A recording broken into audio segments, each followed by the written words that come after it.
masuk ke hadirat-Nya.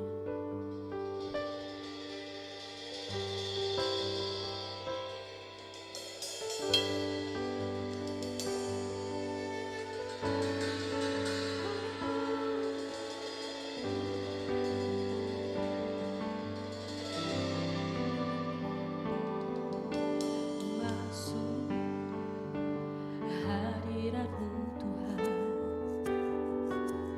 dengan korban pujian. Masuk hadirat-Mu Tuhan,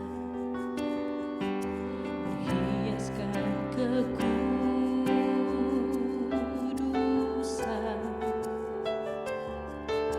di hadapan hadirat-Mu Tuhan. Ku rasakan kedamaian di hadapan hadirat-Mu Tuhan. Ku nampak keagungan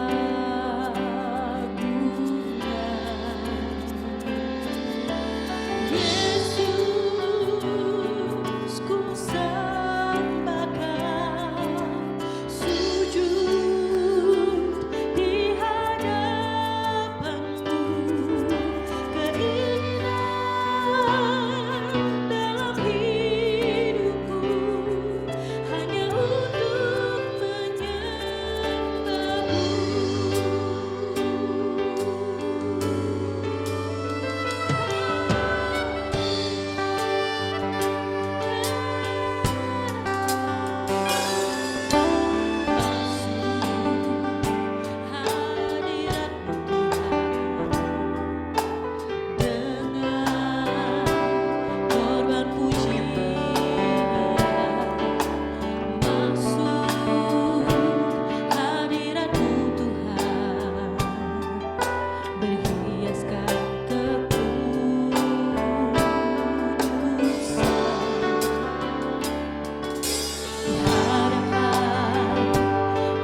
di altarnya.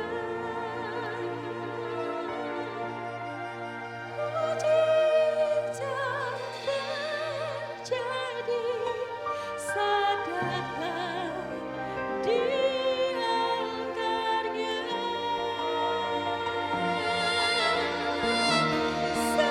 Sesuatu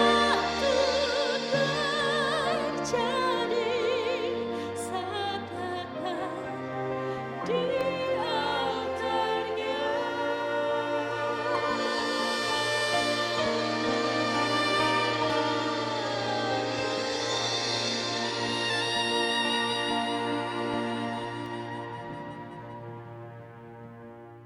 Terima kasih Bapak, terima kasih. Kalau pada hari ini kami boleh bertemu kembali di saat teduh bersama, prayer night, ya, bersabdalah ya Bapak. Kami siap pasang telinga kami baik-baik untuk mendengar hikmat-Mu, untuk mendengar suara-Mu, agar kami mengerti apa yang menjadi kehendak-Mu dalam hidup kami. Terima kasih Bapak. Di dalam nama Yesus kami berdoa. Haleluya. Amin. Shalom Bapak Ibu Saudara, kita ketemu lagi di saat teduh ya, di saat prayer night pada malam hari ini, pada hari ini. Ini adalah kesempatan yang kami rindukan gitu ya, untuk bisa menyapa Bapak Ibu kembali bersama. So sharing hari ini baik untuk keadaan kita yang mungkin mengalami masalah ekonomi, kebangkrutan, masalah kesehatan, ataupun masalah hubungan. Dalam Kristus itu tidak ada yang namanya reruntuhan kekal. Ya, nol itu adalah sesuatu yang baik untuk kita memulai sesuatu yang baru dalam Kristus. Ya, kalau hari ini ya saudara atau Anda melihat masih bisa menanggung segala perkara dalam Kristus, penting rasanya kita untuk memegang janji Allah. So malam hari ini kita akan melihat ya, membaca ada di Markus 11 ayat 22 sampai 24. Kita pelajari hikmat yang terkandung dalam ayat yang sangat populer ini. 3 ayat saja, tapi kita lihat apa yang akan Tuhan katakan bagi hidup kita malam ini. So saya akan bacakan dulu di Markus 11 ayat 22 sampai 24. Yesus menjawab mereka, "Percayalah kepada Allah. Aku berkata kepadamu, sesungguhnya barang siapa berkata kepada gunung ini, beranjaklah dan tercampaklah ke dalam laut, asal tidak bimbang hatinya, tetapi percaya bahwa apa yang dikatakannya itu akan terjadi, maka hal itu akan terjadi baginya. Karena itu aku berkata kepadamu, apa saja yang kamu minta dan doakan, percayalah bahwa kamu telah menerimanya, maka hal itu akan diberikan kepadamu." So, setiap orang yang mendengar pasti akan mendapatkan rema yang berbeda. Silakan catat remanya. Ya, sekalipun catatan Anda sama, pasti aplikasi dan kuasanya akan spesifik masing berbeda. So, kita lihat di ayat Markus 11 ayat 22. Ya, Yesus menjawab mereka, "Percayalah kepada Allah." Ya, ayat ini jarang terjadi. Gitu. Kenapa? Karena positioningnya salah. Kita berada di positioningnya gunung, bukan di posisinya Tuhan. Perhatikan ayat 22, ini adalah kunci karena ayat setelahnya populer gitu ya. Banyak orang yang mencoba ayat ini kemudian gagal. Kenapa? Karena mereka lupakan ayat yang ada di ayat 22 itu. So, gimana caranya supaya kita punya positioning yang benar gitu ya. Positioningnya bukan gunung, tapi posisinya ada di positioningnya Tuhan. Gak ada cara lain sih.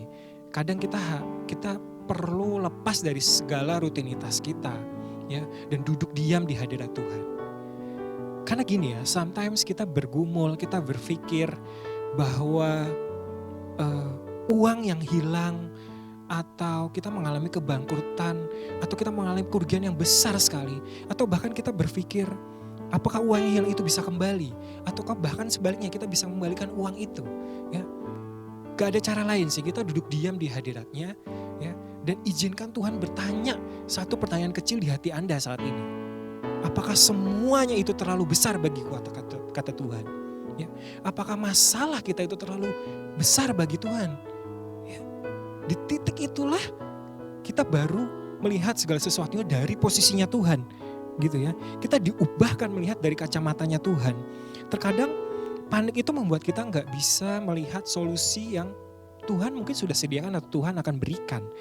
Gak ada cara lain sih selain kita duduk di bawah hadiratnya gitu. Kita terus dalam hadiratnya gitu ya. Itu sebabnya kalau ada masalah jangan lari dari hadirat Tuhan. Ya, kalau ada masalah jangan justru lari dari gereja. Jangan karena doa kita belum dijawab, ya, jangan langsung tawar hati. Cari Tuhan, cari hadiratnya, cari kehendaknya. Loh gini loh, orang itu ya, kita itu kalau minta hikmat Roh Kudus, ya, pasti akan dikasih sama Tuhan gitu. Gak mungkin Tuhan itu kasih kalajengking dan ular bagi kita. Manusia yang jahat aja tahu pemberian yang baik bagi anaknya, apalagi Bapamu yang di surga. Tanya, ya, cari hikmatnya, masuk dalam hadirat Tuhan. Gini ya, ketika kita bergumul dalam permasalahan kita ya, seringkali kita masuk dalam ruang doa kita. Kita berdoa memuji menyembah Tuhan. Kemudian lepas dari ruang doa kita, rasanya hati plong gitu ya. Ya, rasanya kayak semua beban itu terangkat, walaupun sekalipun masalah tetap ada. Ya, itu namanya kita sudah mengalami kemenangan rohani dalam hati. Ya, Tuhan sudah memberikan kasih, sukacita dan damai sejahtera Allah. Sering kan ya kita merasa begitu ya. Kita selesai berdoa, selesai amin, buka mata, masalah tetap ada sih. Tapi ya ada kelegaan dalam hati gitu. Hati rasanya plong. Ya. Kalau Anda sudah merasakan kasih, sukacita dan damai sejahtera, sekalipun masalah tetap ada, ya, Anda wajib curiga ilahi. Kenapa? Karena Tuhan akan berikan. Tuhan sudah bekerja dalam hidup Anda. Dan Anda akan menerima terobosan ilahi kalau Anda sabar dan mengikuti kehendaknya Tuhan. Ya, saya ulangi ya, ini tipsnya ya. Ketika kita dalam pergumulan, kita lepas dari ruang doa kita, kemudian kita merasakan damai sejahtera Allah yang begitu luar biasa, Anda wajib curiga ilahi. Ya, karena terobosan cepat atau lambat akan terjadi dalam hidup Anda. Itu dia kuncinya. Ya. Karena gini ya, kita tidak akan mengalami yang namanya terobosan ilahi kalau kita terus bergumul di area bawah. Ya, hingga kita diangkat dan melihat dari sudut pandangnya Tuhan. Ya, baru di titik itulah baru kita melihat bahwa oh ternyata masalah kita selama ini kecil ya. Gak ada yang mustahil bagi Tuhan. Tuhan itu sanggup dan mau menolong kita. Ya, inilah positioning yang benar. Kita percaya dulu kepada Allah. Ya, itulah mengapa tadi saya katakan ketika kita ada masalah, ya, jangan lari dari hadirat Tuhan. Justru semakin cepat ada masalah, semakin cepat kita harus masuk dalam hadirat Tuhan. Tanya sama Tuhan. Ya, Tuhan akan berikan kok. Itulah di saat iman kita lemah, kita perlu berdoa dan didoakan. Didoakan ini bukan artinya kita pelepasan, enggak, itu beda cerita. Karena terkadang ya kita bisa dibantu oleh teman-teman rohani kita, oleh keluarga, oleh guru pembimbing kita gitu ya. Untuk mengangkat iman kita di saat kita lemah. Ya. Ini Tuhan yang Tuhan mau adalah kita tidak hanya diangkat secara emosi atau emosi saja yang berubah, tapi ada perubahan secara paradigma. Perubahan secara prinsip, ya, perubahan secara akal budimu dalam menghadapi segala sesuatu masalah yang kita gumulkan. Itu yang Tuhan mau, ya. Ya memang mudah sih mengatakannya, percaya aja pasti ujungnya indah. Ya tapi itulah kuncinya, itulah key-nya yang ada di ayat 22. Percayalah kepada Allah. Ya, baru kita bernubuat kepada keadaan, baru kita bisa berbicara kepada gunung. Ya.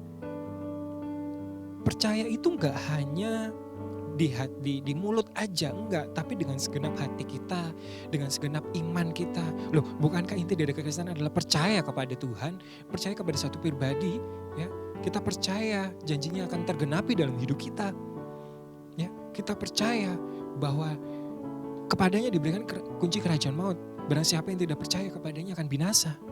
Itulah percaya kepada Allah, ya. Percaya bahwa Tuhan mau dan sanggup untuk menolong kita.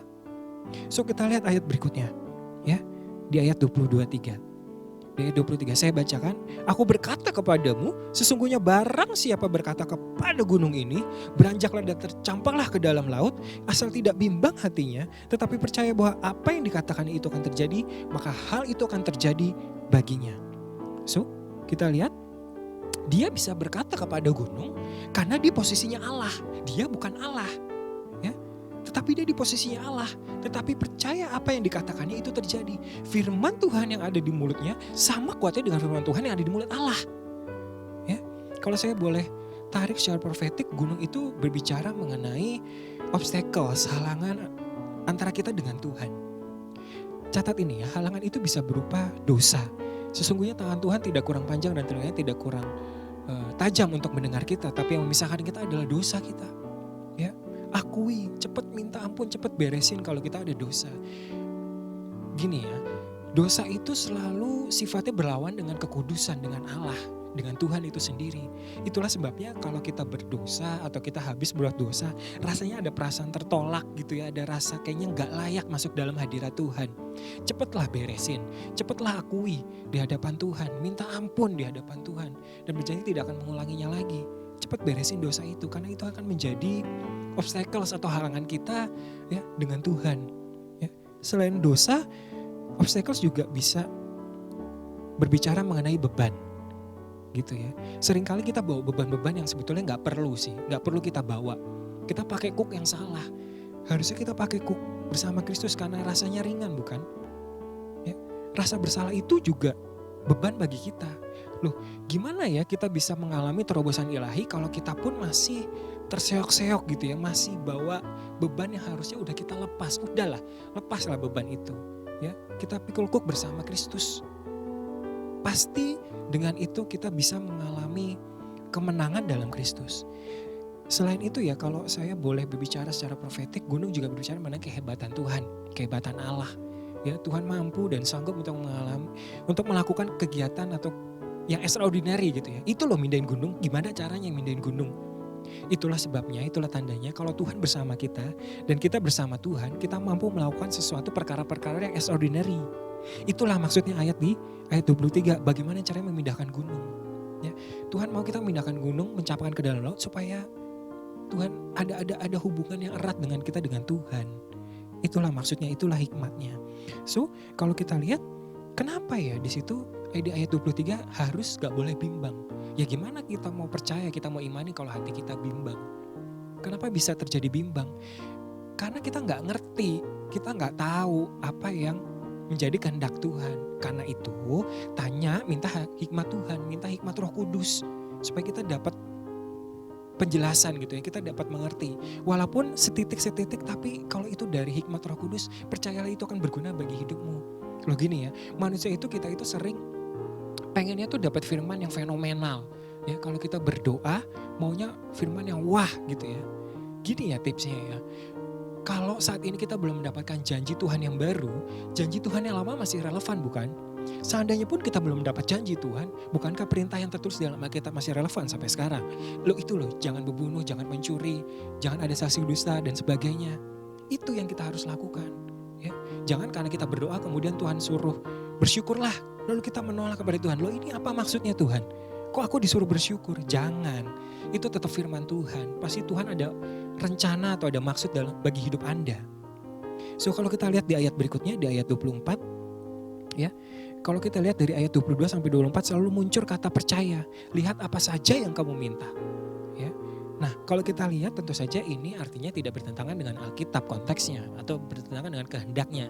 Loh gini loh, Anda itu misalkan diajak teman Anda ke restoran gitu ya untuk makan.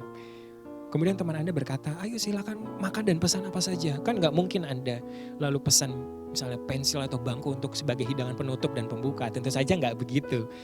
Ya, inilah yang termaksud, inilah yang disebut ya, apa yang dimaksud dengan apa saja yang kamu minta. Konteksnya adalah tidak bertentangan dengan Alkitab dan kehendak Tuhan. So, the conclusion, dengan ini saya berakhir, dengan ini saya selesai. Ayat 22 sampai 24 jarang terjadi. Kenapa ya? Apakah Tuhan berdusta? Enggak, karena orang melupakan ayat 22.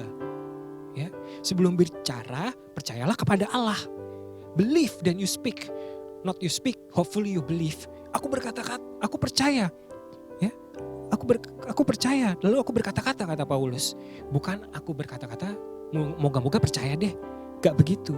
Kita percaya dulu kepada Allah, lalu kita bernubuat dengan keadaan. Itu loh pindahin gunung ke dalam laut. Ya. Percayalah kalau kita sudah percaya, ya, firman Tuhan yang ada di mulut kita itu sama kuatnya dengan firman Tuhan yang di mulut Allah. Kita bukan Tuhan, tapi kita melihat kita memposisikan diri, melihat segala sesuatunya, ya, itu kecil bagi Tuhan. Tuhan mau dan sanggup untuk menolong kita. Gitu. So, kalau kita sudah percaya, kata-kata yang keluar dari mulut kita itu akan berbahaya bagi kerajaan neraka. Ya, kalau sudah terjadi apapun yang kita ucapkan akan berbahaya bagi musuh Tuhan. lama-lama orang akan melihat kita ini imamat yang beneran gitu ya. Karena apapun yang kita katakan asal sesuai dengan firman-Nya itu terjadi ya. Kemudian orang akan kita akan mulai hitung berkat Tuhan satu persatu, gak selesai-selesai gitu ya. Lalu kita pikir, kita kira Tuhan sertai kita begitu besar sampai kita tidak bisa menampung ya. Kita nggak bisa hitung, lalu Tuhan ulangi dari awal sampai satu persatu. Disitulah pemazmur berkata, ya, rahmat Tuhan selalu baru setiap hari, besar setianya. Amin. Yesus terlebih besar, Yesus terlebih besar di dalamku, di dalamku.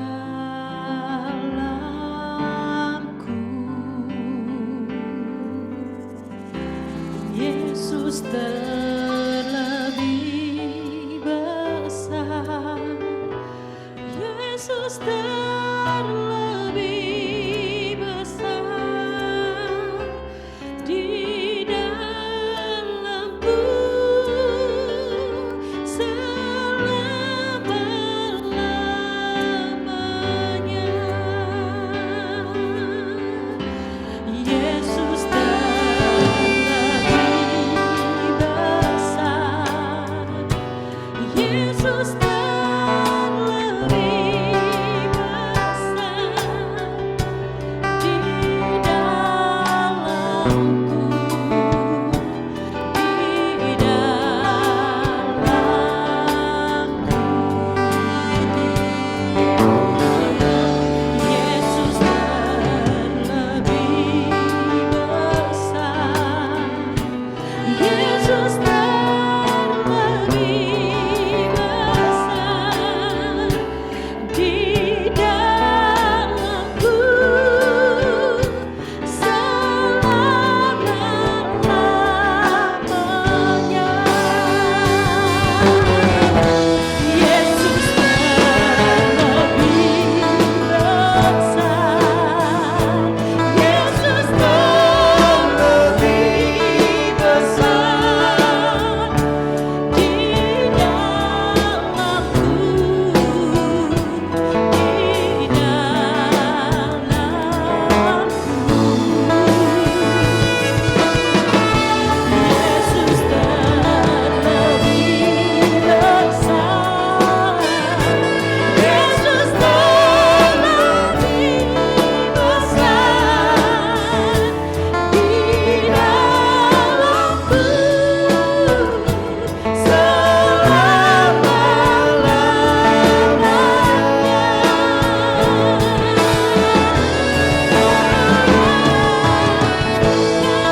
Terima kasih Tuhan, terima kasih Tuhan. Mari angkat tanganmu arahkan ke layar kaca. Angkat tanganmu arahkan ke layar kaca. Kita satu dalam hadirat Tuhan. Tidak ada jarak dalam hadirat Tuhan. Terima kasih Bapa, kami percaya, kami menerima iman kami kepada Engkau ya Tuhan. Kami percaya kepadamu ya Bapa.